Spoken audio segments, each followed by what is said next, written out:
Allora, siamo sempre in collegamento con la dottoressa Cristina Ober, scrittrice, esperta di stereotipi e violenza di genere, ha scritto anche dei libri molto interessanti, formatrice e tanto altro ancora, perché poi ha fatto tantissimi corsi e tante docenze, anche percorsi di perfezionamento presso l'Università degli Studi di Firenze, violenza di genere, molestie sessuali in ambito lavorativo, insomma ha fatto degli studi molto approfonditi. Volevo chiederle, nel femminicidio, secondo la sua esperienza, gli studi che lei ha condotto, l'autore di questi reati, in molti casi efferati peraltro, è veramente il ragazzo della porta accanto o, come lei ha detto, mio figlio mi ha chiesto ma potrei io arrivare a far questo, oppure si cela dietro una parvenza di normalità, tranquillità, una personalità che è già disturbata, che è già malata e dove magari la donna, la ragazza si è avvicinata perché per lo spirito di crocerossina che c'è anche in moltissime donne, di voler dare una mano, di voler aiutare, che ha percepito questo disturbo. E quindi il problema diventa anche molto più complesso, perché se fosse il ragazzo veramente tranquillissimo, normale sotto i profili, allora si può agire anche a livello preventivo. Se però è una mente che ha una patologia, una devianza, diventa tutto molto più complicato, molto più difficile. Cosa ne pensa? Allora, intanto riprendo la domanda che mi ha fatto mio figlio, io gli ho risposto: come sei tu con una ragazza?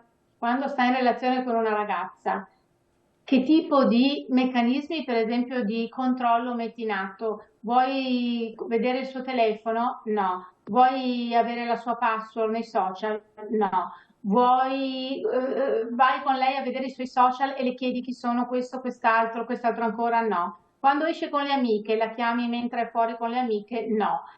Quando ti dice che esce perché ha una festa per conto suo, le fai delle storie? No, sono contento se si diverte. Ecco, cioè bisogna lavorare proprio nella pratica, anche nel ritrovare gli elementi che Quindi queste sono precedono gli delle episodi di domande che violenza. magari un genitore potrebbe porre al proprio figlio se ha dei Un dubbi. genitore può fare, oppure a una figlia femmina anche Certo, dire, perché a ecco. volte ci sono anche degli atteggiamenti di Ossessivi, stalking, per certo. esempio, femminili, no? Oppure di dire, ma col tuo ragazzo, eh, magari a volte si sentono, no, delle telefonate o delle cose in casa, ecco, cioè prendere, ma ti sembra una cosa accettabile che lui si sia arrabbiato perché sei andata a trovare la tua amica e ti sei fermata? Ecco, si può veramente partire dalle cose banali per capire un po', diciamo, che aria tira, perché sono questi gli elementi. Il controllo dell'altro che viene scambiato per gelosia. La gelosia è una percezione che ci sta, no? Quando si sta in relazione, ma il controllo invece, la pretesa del controllo della vita dell'altro è un'altra cosa e si comincia anche nelle relazioni adolescenziali a metterlo in atto. Quindi è importante parlarne da subito, già quando fanno le medie, le piccole cose. Io sono stata recentemente in alcune terze medie, le piccole cose nei primi innamoramenti, nelle prime cose già si riscontrano a volte e quindi c'è tutto il tempo per indirizzare, orientare a una modalità di relazione più rispettosa dei limiti dell'altro, perché noi veniamo anche da una cultura ancora, insomma, Certo. abbastanza stereotipata dei ruoli all'interno della coppia. La ragazza deve essere paziente, accudente, al maschio invece quasi si richiede una sorta di aggressività, di virilità, no? Anacronistica, ma ancora insomma come modelli abbastanza diffusa. Quindi ecco, parlare di queste piccole cose di tutti i giorni già aiuta. Poi io ho fatto, sono tanti anni che io mi confronto anche con il maschile violento, anche di recente ho fatto mesi in carcere, fuori dal carcere, con gruppi di sex offenders, quindi stupratori, pedofili, maltrattanti, insomma uomini. E posso dire che, come ci dicono gli esperti, gli psicologi, i criminologi, la percentuale di persone che hanno dei disturbi di personalità sono molto basse, molto piccole rispetto diciamo così, l'idea del mostro, l'idea della persona problematica ci porta fuori strada. Ci porta fuori strada perché la narrazione ci porta fuori strada. narrazione culturale ancora. E quindi è proprio per questo che è importante non sentirsi esclusi da queste problematiche, perché la percentuale è davvero molto bassa, anche nella violenza sessuale. Per esempio, io in questi ultimi 2 anni mi sono occupata molto di adescamento sessuale online, per esempio, e anche lì più studi, più persone incontri, più ti rendi conto che non ci sono solo delle persone, magari anche anziane, con delle problematiche relazionali, eccetera, ma ci sono anche ingegneri, commercialisti, persone anche giovani di 23, 24, 25 anni che hanno fidanzate, qualcuno che ha moglie, figli, il suo lavoro, persone di tutti i ceti sociali, di tutti anche i livelli di istruzione, persone anche brillanti, eloquenti. Ecco, e questo ci dice che c'è una negazione di un fenomeno che riguarda molte più persone di quelle che noi pensiamo. E quindi no, non ci sono mostri, c'è qualcuno che ha magari delle patologie ma psichiatriche, ma sono veramente, Ma quindi una persona normale, una minoranza. certo, quindi sono persone normali, sono persone sane che hanno delle reazioni allucinanti, quindi c'è da aver paura di tutti. Ecco, Tutti sono dei c'è da aver potenziali paura di assassini. tutti. C'è perché altrimenti vivremmo nel terrore. No, c'è non sottovalutare i segnali. E i segnali sono prima di tutto quello del controllo, per esempio, che è un classico. Se noi andiamo a leggere i casi di femminicidio, chi come me legge le sentenze, legge gli atti, quindi la storia che precede gli eventi di questo tipo, ecco, si vede che c'erano già i segnali, quasi sempre ci sono tantissime analogie di persone molto controllanti, anche di magari violenza non fisica, ma psicologicamente molto manipolativi, quindi una violenza psicologica che è più difficile da riconoscere, che tende a tenere la donna in uno stato comunque sempre di soggetto svilito, farle scendere l'autostima, tenerla un po' in disparte nelle decisioni che contano, a volte coincide anche con una forma di violenza economica magari, no? E quindi in queste relazioni, ecco, ci sono tanti segnali che ritroviamo nelle piccole cose di tutti i giorni, e quindi non si tratta di non fidarsi più di nessuno, però di tenere presente che probabilmente abbiamo minimizzato e a volte addirittura negato un problema culturale che invece potremmo risolvere, perché io faccio anche le scuole dell'infanzia, a volte dei laboratori nelle scuole dell'infanzia, e lo stare in relazione si apprende da piccoli, quindi si apprende dal mio modello familiare ai miei modelli di relazione, le mie prime esperienze di relazione, che sono quelle quando a 1 anno, 2 anni, 3 anni comincio a stare in relazione con gli altri bambini e le altre bambine. Quindi è proprio in altri paesi si fa un lavoro a partire dalle scuole dell'infanzia in avanti. In questo paese ancora non si fa nulla, tutto dipende da iniziative nella scuola, per esempio, iniziative che riguardano l'insegnante, la dirigente o il dirigente scolastico un pochino più lungimirante che si impegna su questi temi, ma in altri stati l'educazione di genere invece viene introdotta fin da piccoli, proprio perché si sta meglio tutte e tutti. Certo, è sempre correlato comunque a queste ossessioni particolari. Lei si è occupata anche di recente con un suo libro, Era solo un selfie, del sexting, del revenge porn e di vite che cominciano a cambiare drammaticamente a seguito di queste leggerezze, no? Che cosa ci sta dietro questo? Ho scritto questo romanzo che ho pubblicato col battello a vapore di PM, quindi già dalle scuole medie lo hanno utilizzato, e tra l'altro tra poco, tra un mese sarò in una scuola superiore maschile dove 100 ragazzi stanno leggendo il testo con la loro insegnante di lettere. E ho voluto parlare di revenge porn perché oggi, con l'uso della tecnologia, che è una cosa splendida, che è uno strumento che dà tantissime possibilità di informarsi, quindi non va assolutamente demonizzata, però con l'uso della tecnologia, chiaramente, fin da piccini, quando abbiamo il telefonino, spesso lo utilizziamo senza la consapevolezza che, per esempio, un'immagine nostra intima, privata, che mandiamo a un'amica, che mandiamo a un amico, nostra non è più, e non è più un'immagine di quella relazione, è un'immagine che una volta messa su un telefonino può andare ovunque. E quindi ho voluto, attraverso una storia d'amore, chiaramente, perché si parla di narrativa, mettere di fronte però le ragazze di fronte anche lì a dei segnali che potevano far presagire e auspicare, anche presagire diciamo così, un comportamento scorretto e poi addirittura diventa violento, e anche auspicare una maggior prudenza, che non significa censura, ma significa cura di sé. No? Aver cura di sé vuol dire anche proteggersi un po' e aver cura di non utilizzare il mezzo per queste immagini molto intime che appunto hanno un valore che magari a 12, 13, 14 anni Non si non sappiamo comprende. dare, ma per una questione di età, semplicemente, non perché si è stupidi, i ragazzi e le ragazze sono tutt'altro che stupidi.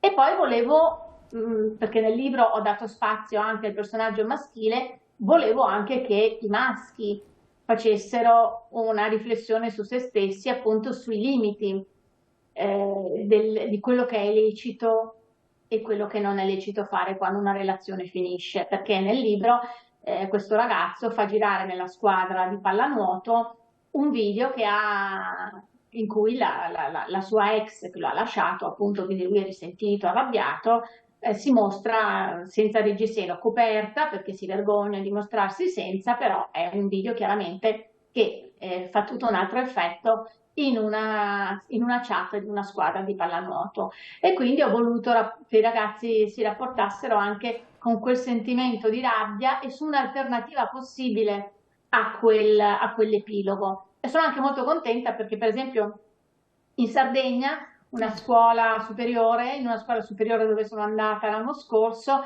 hanno girato un video a scuola, i ragazzi hanno fatto tutto loro, hanno girato un video dove hanno messo al centro proprio questo ragazzo, il protagonista, cioè questo studente che interpreta il ragazzo che si rende conto di averle rovinato la vita a questa Anita e di aver oltrepassato dei limiti, e soprattutto si rende conto, come dice il libro, che le scuse non servono a niente dopo. Non vogliamo le scuse dopo, non ce ne facciamo proprio niente, bisogna cominciare ad autoresponsabilizzarsi un po' prima. E qui torniamo al discorso della rabbia che facevo, no? Quando si è arrabbiati, quando si è feriti, bisogna trovare un modo non di nascondere la rabbia sotto il tappeto, perché comunque si solidifica e basta, come la polvere, ma di darle respiro e affidarsi anche al mondo degli adulti, perché in fondo anche nel libro quello che faccio è proprio di far capire che ci sono delle situazioni che da soli non si possono risolvere, quindi anche un'alleanza intergenerazionale possiamo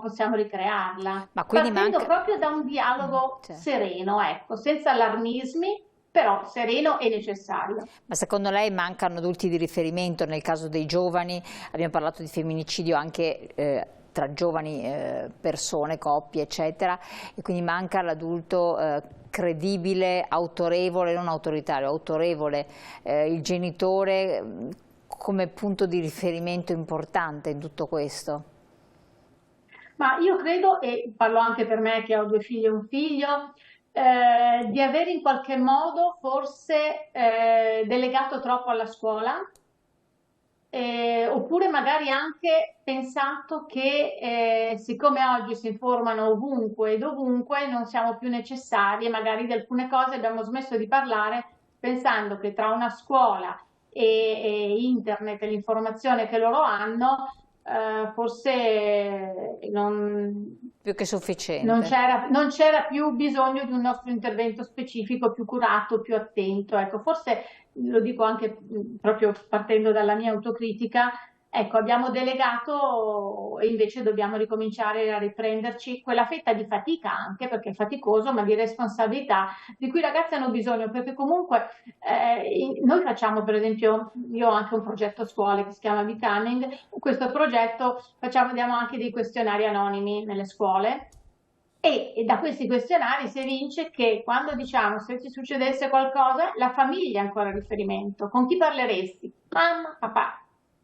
Poi ci sono gli amici, no? Mamma, papà. Quindi vuol dire che hanno ancora bisogno, anche quando ci sembrano più grandi dell'età che hanno, perché oggi ci sono nuove libertà, nuovi modi di porsi, a volte ci sembrano più grandi dell'età anagrafica, però dal punto di vista dei sentimenti, delle relazioni, ecco, ricominciare a parlarne, magari partendo anche dalle proprie, no? Raccontando di proprie storie, di proprie relazioni, banalmente dell'inizio della storia d'amore tra i genitori, per esempio.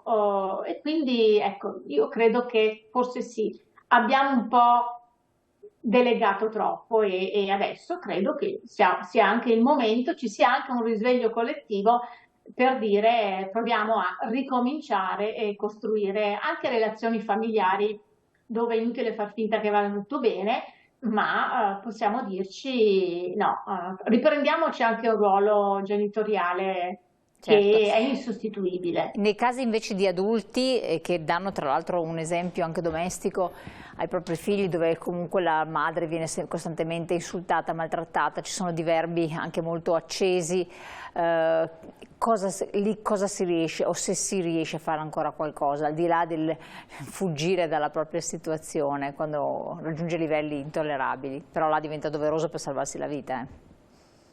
Sì, ma anche se cioè ci sono le situazioni al limite dove si è a rischio di perdere la propria vita, a rischio di subire violenza fisica, ma ci sono tantissimi casi di violenza domestica che sono in cui le donne si trovano veramente in una gabbia e pensano di non avere via d'uscita.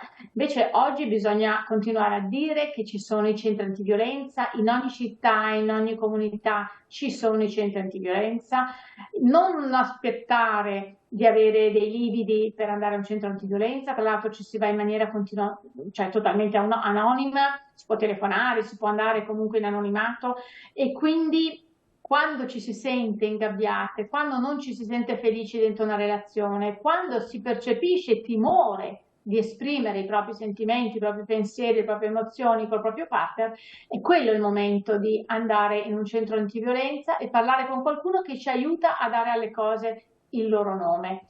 Questo è importantissimo perché si tende a, lei prima diceva, ha nominato la sindrome della croce rossina, ecco, nessuno cambia un uomo violento cambia soggetto, ma continua a esercitare il suo potere nelle relazioni con la stessa modalità. Quindi abbiamo il diritto verso noi stesse soprattutto e poi anche una responsabilità certo nell'evitare ai nostri figli di subire la violenza assistita che comporta dei traumi enormi di cui si parla ancora troppo poco, ma sicuramente non bisogna aspettare di finire al pronto soccorso, bisogna cominciare a riconoscere che siamo dentro una situazione di violenza psicologica e farci aiutare perché davvero alle cronache arrivano sempre le situazioni drammatiche, gli epiloghi più infausti, ma ci sono tantissime donne, va detto questo, che si rivolgono ai centri antiviolenza, vengono supportate, vengono aiutate, escono serenamente, tutte le difficoltà, ma serenamente dal punto di vista della paura per la propria incolumità dalle relazioni violente e si ricostruiscono vite appaganti e soddisfacenti con uomini che riescono appunto a farsene una ragione e accettare la fine della relazione. Bisogna arrivare, prima si arriva e prima le cose riescono ad andare come dovrebbero andare sempre. Quindi va detto che i centri antiviolenza fanno un lavoro straordinario, se ne parla troppo poco, hanno sempre pochi fondi, però aiutano tantissime donne e tantissime sono le donne che si salvano. Certo, lei è stata appunto, ne accennava prima, collaboratrice di un progetto stand-up con l'associazione Alice, se non erro, con la dottoressa Andreoli. In questo progetto contro le molestie anche nei luoghi pubblici, che è un altro aspetto molto importante. Che cosa l'ha colpita di più nel seguire anche questo tipo di manifestazioni di violenza che ci sono? Proprio in 2 parole, visto che siamo un po' in chiusura, però volevo abbracciare anche un altro progetto Sì, importante. io quest'anno ho fatto gli incontri in presenza, ma negli anni precedenti ho fatto penso 120 webinar su questi temi, con adulti la sera e con studenti al mattino. La cosa che mi ha stupito di più, forse è il grado di negazionismo rispetto alle molestie nei luoghi, e perché si fa veramente fatica a capire che ciò che delimita il confine tra un avance, il flirtare, un atteggiamento lecito, un complimento e una molestia è semplicemente il consenso, la mancanza di reciprocità. Ecco, si fa ancora a tutte le età molta fatica a riconoscere questa distinzione, a parlare di consenso è importantissimo, perché tolleriamo troppo e non ci indigniamo e non discutiamo anche in famiglia, perché il tema delle molestie di strada, siccome ha la stessa matrice culturale di tutte le altre forme di violenza di cui abbiamo parlato, ecco, è un ottimo, anzi grazie proprio per questa domanda, perché è un ottimo spunto per parlare di rispetto, di consenso, di limiti, senza parlare di cose troppo drammatiche che magari possono un po' inibire, ma affrontando già le questioni di parità tra i generi, da rispetto per le persone, poi, perché parliamo spesso di genere maschile e femminile, ma appunto il concetto di genere è molto più ampio, e quindi è un ottimo modo. E tra l'altro, con questo chiudo, noi in Italia abbiamo ratificato la Convenzione ILO che riguarda le molestie sessuali nei luoghi di lavoro, e la Convenzione ILO, che si occupa proprio di questo, parla di necessità di tolleranza zero rispetto alle molestie sessuali, che vanno dal palpeggiamento al ricatto sessuale, ma anche alla battuta, alla molestia verbale, no? Quindi nei luoghi di lavoro come per strada. Ecco, partire parlando delle molestie ci deve far dire che la tolleranza, che in questo momento è quasi a 1000, ecco, deve diventare tolleranza zero, anche per una battuta per strada, anche per uno sguardo su un mezzo pubblico, che si capisce benissimo quando è molesto. Certo, guardi dottoressa, la ringrazio tantissimo, la ringrazio perché è estremamente competente, preparatissima, e ha anche un'esperienza alle sue spalle straordinaria che le consente appunto di spaziare in modo tecnico e anche approfondito in tutte queste questioni che poi convergono in un'unica grande tematica, che è quella del rispetto, perché con tutte le forme di degenerazione. Le auguro buon lavoro, grazie, perché veramente so che è impegnatissima su tanti versanti, quindi la salutiamo. Salutiamo quindi la dottoressa Cristina Ober, scrittrice esperta di stereotipi e violenza di genere, formatrice, e ha edito appunto tanti libri, tra cui era solo un selfie, è un po' l'ultimo, se non sbaglio, che lei da cui ha dato vita, che è estremamente interessante ed è adatto dai bambini dagli 11-12 anni in su, per cui apre un po' le menti su questi aspetti. Grazie anche a voi telespettatori di averci seguito in questa puntata di approfondimento. La nostra serata si chiude, quindi vi lascio i nostri programmi sempre sul canale 19. La dottoressa lascio alle sue occupazioni e buon riposo in questo momento preciso. Buonanotte e a presto.